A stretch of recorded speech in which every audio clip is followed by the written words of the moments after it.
गायत्री हिंदी विद्यालय में आपका स्वागत है। नमस्ते बच्चों, मेरा नाम सतीश, मैं हिंदी अध्यापक हूँ। आज मैं 10वीं कक्षा के 5वां पाठ लोकगीत का तीसरा भाग पढ़ाना चाहता हूँ।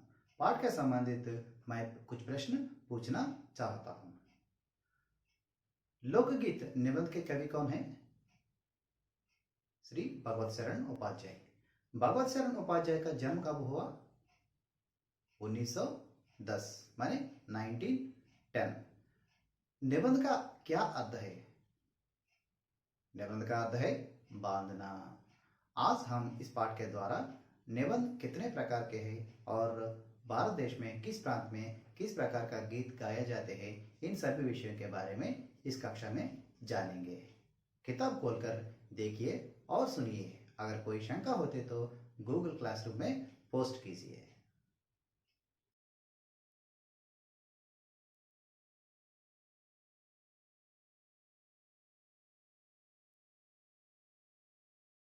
आज हम लोकगीत निबंध शब्दार्थ के साथ सीखेंगे।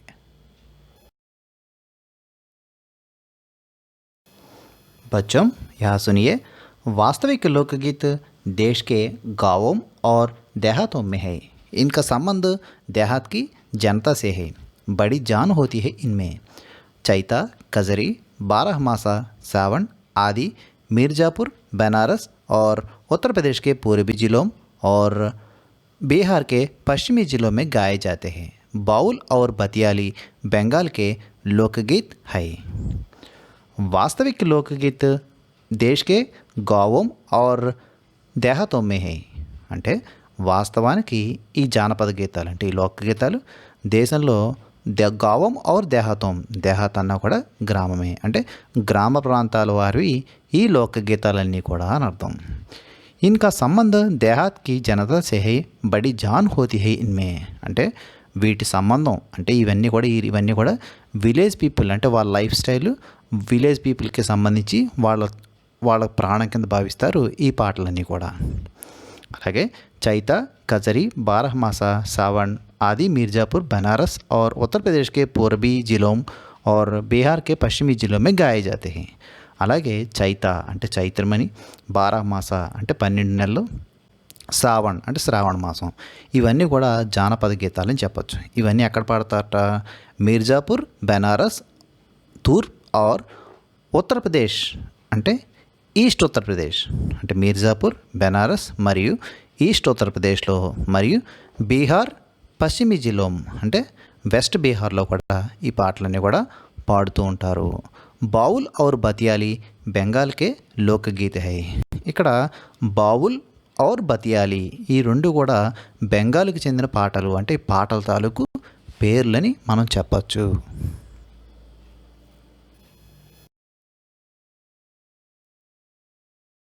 यह देखिए एक चित्र रखा है। गांव के लोग इसी तरह लोकगीत गाए जाते हैं।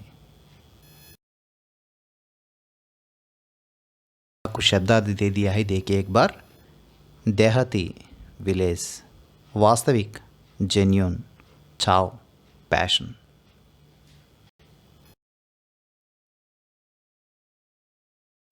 पंजाब में महिया आदि इसी प्रकार के हैं।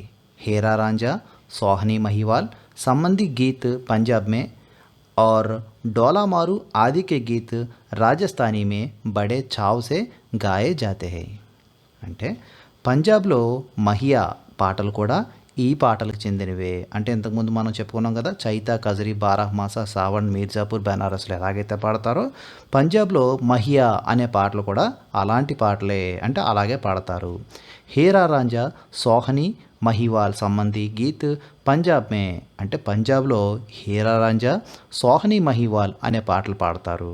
और डोला मारू आदि के गीत राजस्थानी में बड़े चाव से गाए जाते हैं। ఇక్కడ డోలా మారు అనేటటువంటి పాటలు రాజస్థాన్లో చాలా ఇష్టంగా, అంటే చావ్ అంటే ఇక్కడ ఇష్టంగా కూడా పాడతారు ఈ లోకగీతాలు।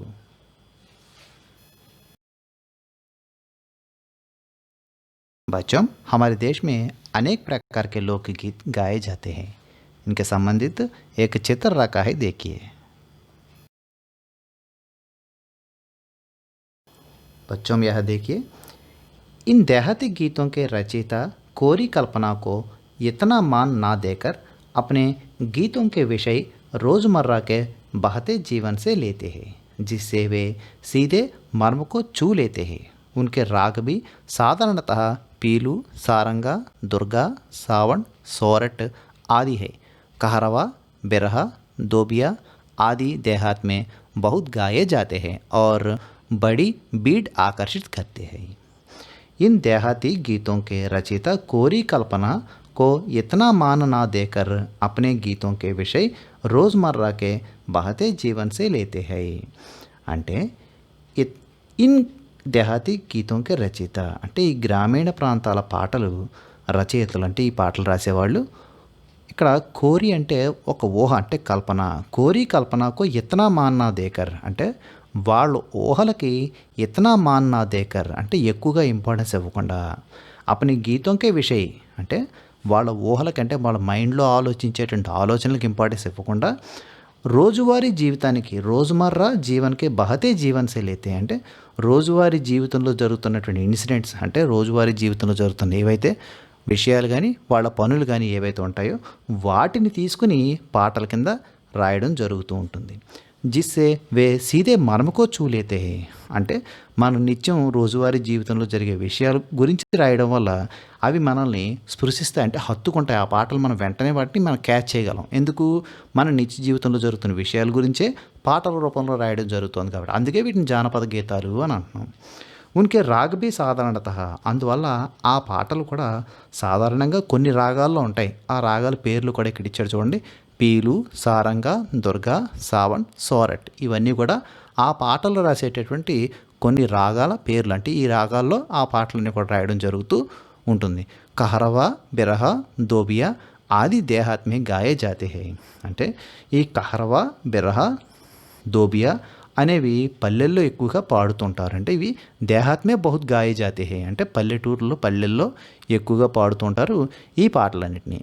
और బీట్ బడి ఆకర్షిత్ కర్తే హై అంటే ఈ పాటలు పాడుతుంటే అక్కడ ఉన్నటువంటి క్రౌడ్ బీడ్ అంటే గుంపు అంటే అందరూ కూడా చాలా అట్రాక్ట్ అవుతూ ఉంటారు. అంటే వాళ్ళందరినీ బాగా ఆకర్షిస్తాయి ఈ జానపద గీతాలన్నీ కూడా.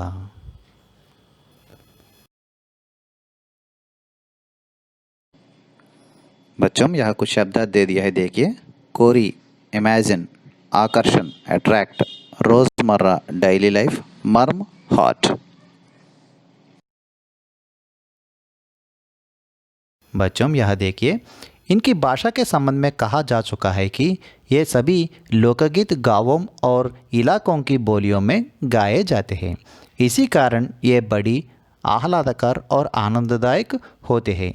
राग तो इन गीतों के आकर्षक होते ही है. इनकी समझी जा सकने वाली भाषा भी इनकी सफलता का कारण है. इनकी भाषा के संबंध में कहा जा चुका है कि ये सभी लोकगीत और गांव और इलाकों में की बोलियों में गाए जाते हैं. అంటే ఈ పాటల గురించి చెప్పుకున్నప్పుడు ప్రత్యేకంగా మనం ఇక్కడ రాసేటటువంటి లోకగీతాలు రాసేటటువంటి విధానం కూడా మనం అబ్జర్వ్ చేయాలి. ఇక్కడ వీటి భాషను గుర్తిస్తే జానపద గీతాలన్నీ కూడా గ్రామాలు మరియు ఇలాకాలు అంటే ఏదైతే చిన్న చిన్న ఏరియాస్ ఉంటాయో గ్రామాలు ఏవైతే ఉంటాయో వాళ్ళు వాడేటటువంటి కామన్ లాంగ్వేజ్ ఏదైతే ఉంటుందో ఆ లాంగ్వేజ్లోనే ఈ పాటలు పాడడం జరుగుతూ ఉంటుంది. ఇన్కి కారణం ఏ బడే ఆహ్లాదకర్ ఆ కారణం చేతే బడే ఆహ్లాదకర్ ఆర్ ఆనందదాయక్ హోతే హై అంటే ఆ కారణం వల్లే ఈ పాటలు చాలా ఆహ్లాదకరంగా ఉంటాయి, ఆనందకరంగా కూడా ఉంటాయి. రాగుతో ఇన్ గీతంగా ఆకర్షిత హోతే హీ రహే అంటే ఈ పాటల రాగం కూడా బాగా అట్రాక్టివ్గా ఆకర్షణీయంగా ఉంటుంది. ఇన్కి సమझी जा सकने वाली భాషా भी इनकी सफलता का कारण है. అంతేకాకుండా ఈ పాటలు మనం వెంటనే అట్రాక్ట్ అవ్వడం కారణం ఏంటంటే మనకి తెలుసున్నటువంటి ఈజీ లాంగ్వేజ్ని వాడడం జరుగుతుంటుంది. ఆ నిత్యం మనం వాడే లాంగ్వేజ్ వాడతారు కాబట్టి ఈ పాటలు ఇంత సక్సెస్ అవుతున్నాయి. ఇన్కి సఫలత అంటే వీటి సక్సెస్ అంటే ఈ పాటలు సక్సెస్ కావడానికి కారణం కూడా వీళ్ళు రాసేటప్పుడు వాడేటటువంటి ఈజీ లాంగ్వేజ్ అంటే మనకు తెలుసున్నటువంటి మాటలనే వాడుతూ ఉంటారు. అంటే మన ఉదాహరణకి మనం ఫస్ట్ వీడియోలో చిన్న మన తెలుగు పాట ఒక పాట కూడా మనం పెట్టడం జరిగింది. అయితే మనకి సంగీతం అంటే బాగా సంగీతం పెట్టిన పాట కంటే లోకగీతాలు జానపద గీతాలు మనం ఈజీగా అట్రాక్ట్ అవుతాం. మన తెలుగులో కూడా ఒక పాట ఉంది, నాయుడోళ్ళింటికాడ నల్లతుమ్మ చెట్టు కింద నాయుడేమన్నాడు పిల్ల. అంటే ఇదంతా కూడా మనం వాడేటటువంటి పదాలు కాబట్టి, ఆ పదాలు మనం నిత్య జీవితంలో వాడుతున్న పదాలు కాబట్టి ఆ పాటను మనం ఈజీగా క్యాచ్ చేయగలుగుతున్నాం. ఇక్కడ కూడా మనం అదే చెప్పడం జరిగింది.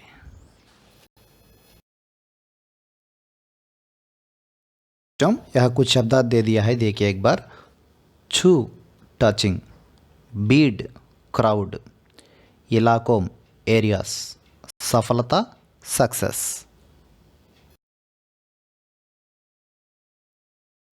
एक प्रकार का लोकगीत इसी प्रकार भी गाए जाते हैं।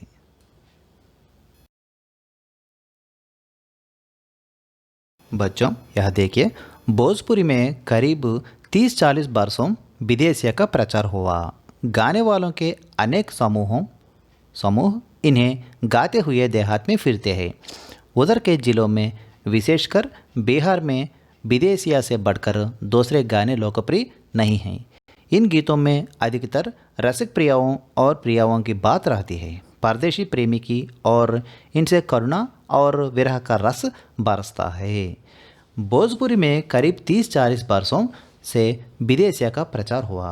అంటే భోజ్పురిలో సుమారుగా 30 నుండి 40 సంవత్సరాల వరకు కూడా విదేశీయ పాటల యొక్క ప్రచారమే జరిగింది। గానే వాలోं को అనేక సమూహం ఇన్హే గాతే హుయే దేహాత్ మే ఫిర్తే హై। అంటే ఈ పాటలు పాడుతూ అనేక సమూహం అంటే వాళ్ళు గ్రూపుల కింద విడిపోయి సమూహాల కింద ఉంటూ దేహాత్ మే ఫిర్తే హై, ఫిర్నా అంటే తిరగడం, అంటే విలేజెస్లో పాటలు పాడుతూ తిరుగుతూ ఉంటారు। ఉదర్ కే జిలో మే విశేష్ కర్ బీహార్ మే విదేశీయా సే బడ్కర్, అంతేకాకుండా ఆ బీహార్లో విదేశీయా సే బడ్కర్ అంటే ఈ పాటల కంటే దూసరే గానే లోకప్రియ నహి, అంటే వాళ్ళకి విదేశీయ పాటల కంటే మరొక పాటలు ఏవి కూడా వాళ్ళకి ఇష్టం ఉండవు, అంటే వాళ్ళు పాడడానికి కూడా ఇంట్రెస్ట్ చూపించరు, అంటే వాళ్ళు లోకప్రియం కాదు అని అర్థం। ఇన్ గీతో మే అధికతర్ రసిక ప్రియాओं और प्रियाओं की बात रहती है। అంటే ఈ పాటల్లో రసిక ప్రియ మరియు ప్రేయసి ప్రియులు అంటే కొద్దిగా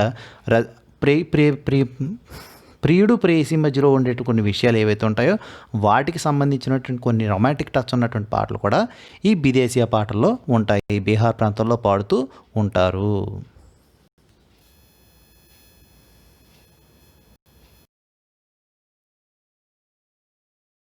यहाँ कुछ शब्दार्थ दे दिया है, देखिए। समूह ग्रुप, फिरते वांडर्ड, लोकप्रिय पॉपुलर, रसिक प्रिया जॉकुलर।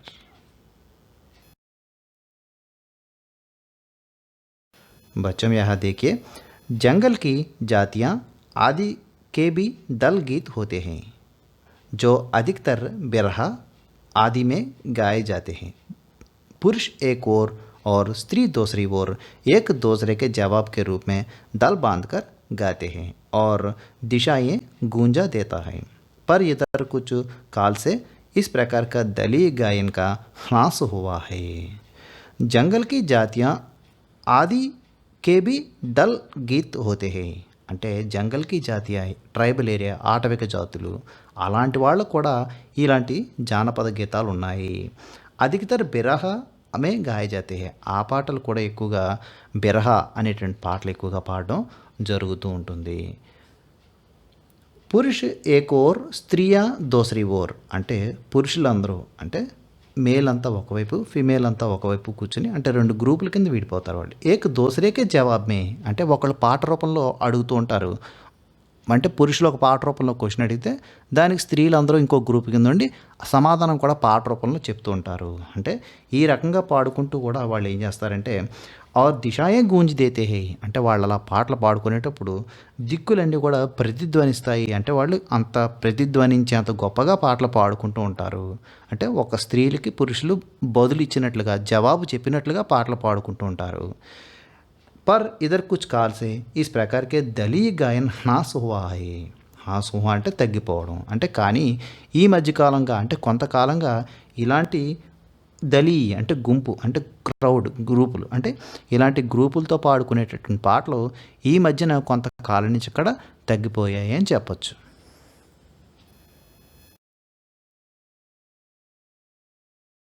यह शब्दार्थ दिया है, देखिए। प्रियावम बिलाउड्स, डली, क्राउड, गायन, रेसिटाइल्स, हास, लेसर, गूंज उठा, रिवरबेटर। देखिएगा, जंगली जातियों ने भी अपने गीत गाए जाते हैं। यह देखिए, एक दूसरे प्रकार के बड़े लोकप्रिय गाने आल्हा के हैं। अधिकतर ये बुंदेलखंडी में गाए जाते हैं। आरंभ तो इसका चंदेल राजाओं के राजकवि जगनिक से माना जाता है, जिसने आल्हा वोदल की वीरता का अपने महाकाव्य में बखान किया, पर निश्चय ही उसके छंद को लेकर जनबोली में उसके विषय को दूसरे देहाती कवियों ने भी समय समय पर अपने गीतों में उतारा और ये गीत हमारे गांव में आज भी बहुत प्रेम से गाए जाते हैं। एक दूसरे प्रकार के बड़े లోకప్రియ గాన ఆల్హా అంటే మరొక గొప్ప పాట ఏంటంటే బాగా ప్రజలు ఇష్టపడేటటువంటి పాటలు ఆల్హా అనేటటువంటి పాట. ఈ వీటిని ఎక్కువగా బుందేల్ఖండ్ రాజావోం అంటే అధికతర్ అంటే మ్యాక్సిమం ఎక్కువగా మెజారిటీ బుందేల్ఖండ్ రాజావోం బుందేల్ఖండి మే గాయే జాతే హై అంటే ఈ పాటలు ఎక్కువగా కూడా బుందేల్ఖండ్ ప్రాంతంలో పాడుతూ ఉంటారు. ఆరంభతో ఇస్కా చందేల్ రాజావోంకే రాజకవి జగనిక్సే మానా జాతా హై అంటే ఈ పాటలన్నీ కూడా చందేల్ రాజుల కవి అంటే చందేల్ రాజ్యానికి ఒక రాజకవి జగనిక్ అనేటువంటి కవి గారు ఉండేవారు. ఆ కవి గారితోనే ఈ బుందేల్ఖండి ప్రాంతంలో ఈ ఆల్హా అనేటువంటి పాటలు రచించడం జరిగింది. జిస్నే ఆల్హా और ఓదల్కి వీరత అంటే ఆయన కూడా రాసిన కవితలో ఆల్హా ఓదల్ యొక్క వీరత్వాన్ని అంటే వాళ్ళ వీరత్వాన్ని ఆయన కావ్యంలో బఖాన్ కియా వర్ణించాడంటే ఒక ఇద్దరు వీరులు ఉన్నారు. ఆ వీరుల యొక్క వీరత్వాన్ని ఆయన రచించిన కవితలో రచించడం జరిగింది. పర్ నిశ్చయ్ ఉన్కే చందుకోలేకర్ అయితే ఆయన ఆల్హా ఓదల యొక్క వీరత్వాన్ని వాళ్ళ గొప్పతనాన్ని మహాకావ్యంలో రాశాడు. ఆ రాసినటువంటి ఛందస్సు ద్వారానే తీసుకుని జన్బోలిమే అనే ఉస్కే విషయకో దూసరే దేహాతీ కవియోం అంటే ఆయన రాసినటువంటి ఛందస్సు ఏదైతే ఉందో దాన్ని తీసుకుని జనబోలి అంటే జనాలందరూ కామన్ లాంగ్వేజ్ ఏదైతే మాట్లాడతారో ఆ మాటల్లో ఆ యొక్క వీరత్వాన్ని వర్ణిస్తూ పాటల్లో రాయడం కూడా జరిగింది. సమయ పర్ అప్నే గీతంకో ఉతారా అంటే ఆ గ్రామాల్లో ఉండేటువంటి కవులందరూ కూడా దేహాతీ కవియోం అంటే గ్రామాల్లో ఉన్న కవులందరూ కూడా సమయం వచ్చినప్పుడల్లా ఆ రాజకవి జగనిక్ గారు రాసినటువంటి కవితల ద్వారా ఆ ఛందస్సును తీసుకొని ఆ ఛందస్సు ద్వారా వీళ్ళు ఈ ఆల్హా అనేటువంటి పాటలు రాయడం జరిగింది. ఏ గీత హమారే గావ్ మే ఆజ్ भी बहुत ప్రేమ్ సే గాయే జాతే హై అంటే ఈ పాటల్ని మన గ్రామాల్లో ఇప్పుడు కూడా చాలా గొప్పగా ఇంట్రెస్ట్గా ప్రేమగా పాడుకుంటూ ఉంటారు. दर्द देखिए, बखान डेफिनेशन, ढोलक टम टम, फिरते वांडर्ड, नटरस्यम रोप वाकर, जनबोली विलेज पोइट्स. देखिएगा, जंगली जातियों ने भी अपने गीत गाए जाते हैं. यहाँ देखिए, इन्हें गाने वाले गाँव गाँव ढोलक लिए गाते फिरते हैं. इसी की सीमा पर उन गीतों का भी स्थान है जिन्हें नट रसियों पर खेल करते हुए गाते हैं. अधिकतर ये गद्य पद्यात्मक है और इनके अपने बोल है. इन्हें गाने वाले गाँव गाँव ढोलक लिए गाते फिरते हैं అంటే ఈ పాటలు పాడేటటువంటి వాళ్ళు డోలక్ అంటే ఒక చిన్న డోలు డ్రమ్ లాంటి తీసుకుని పాటలు పాడుతూ గావ్ गाँव गाँव అంటే గ్రామాలంటే కూడా తిరుగుతూ ఉంటారు. इसी सीमा पर उन गीतों का भी स्थान है जिन्हें నట్ రసియోం పర్ ఖేల్ కర్తే హుయే గాతే హై. మనం విలేజ్లో చూస్తూ ఉంటాం ఒక స్టాండ్ పైన ఇటు అటు తాడు కట్టి అంటే ఒక స్టాండ్ అటు ఇటు వేసి దానిపై తాడు కట్టి ఆ తాడు మీద నడుస్తూ ఉంటారు కొంతమంది. నట్ రసియోం అంటే నట్ అంటే ఇక్కడ యాక్టర్ అని చెప్పచ్చు. అంటే ఇలా తాడుపైన నడుస్తూ పాటలు పాడుతూ కూడా ఒక కళ కింద వాళ్ళు పోషించుకుంటూ ఉంటారు. ఇలాంటప్పుడు కూడా ఈ పాటలు పాడతారు. అధికతర్ ఏ పది గద్యాత్మక హై. ఈ పాటలన్నీ కూడా ఎక్కువగా పద్య రూపంలోను గద్య రూపంలోను రెండు రకాలుగా ఉంటారు. ఇన్హే అప్నే బోల్ హై అంటే ఆ రకంగా వాళ్ళు పాటలు పాడుతూ ఉంటారు అని మనం చెప్పచ్చు.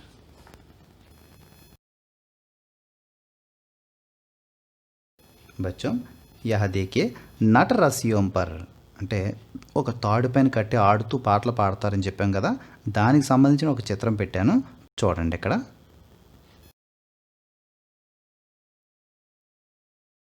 यहाँ 3 प्रश्न दिया है, एक बार लिखकर पढ़िए.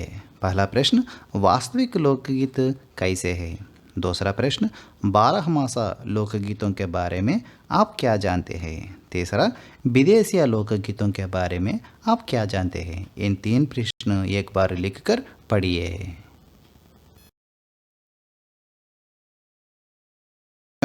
यहाँ विदेशी लोकगीत के संबंधित एक वीडियो रखा है, सुनिए और देखिए.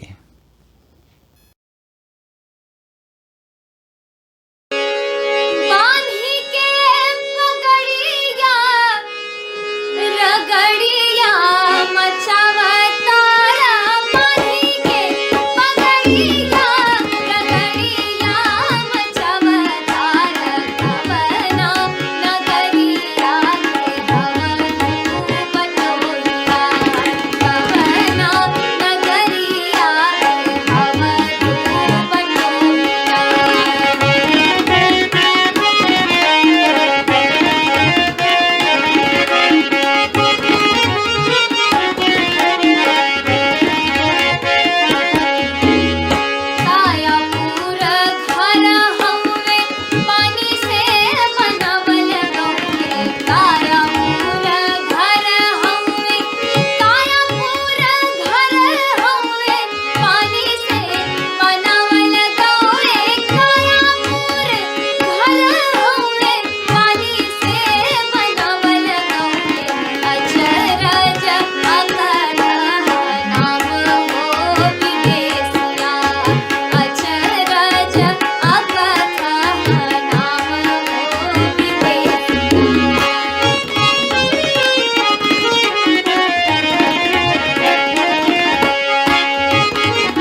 बच्चों, आज इस कक्षा में 5वां पाठ लोकगीत में तीसरा भाग सीख लिया है।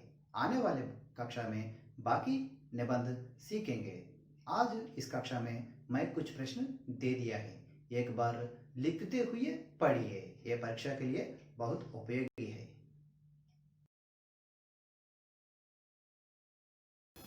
Thank you.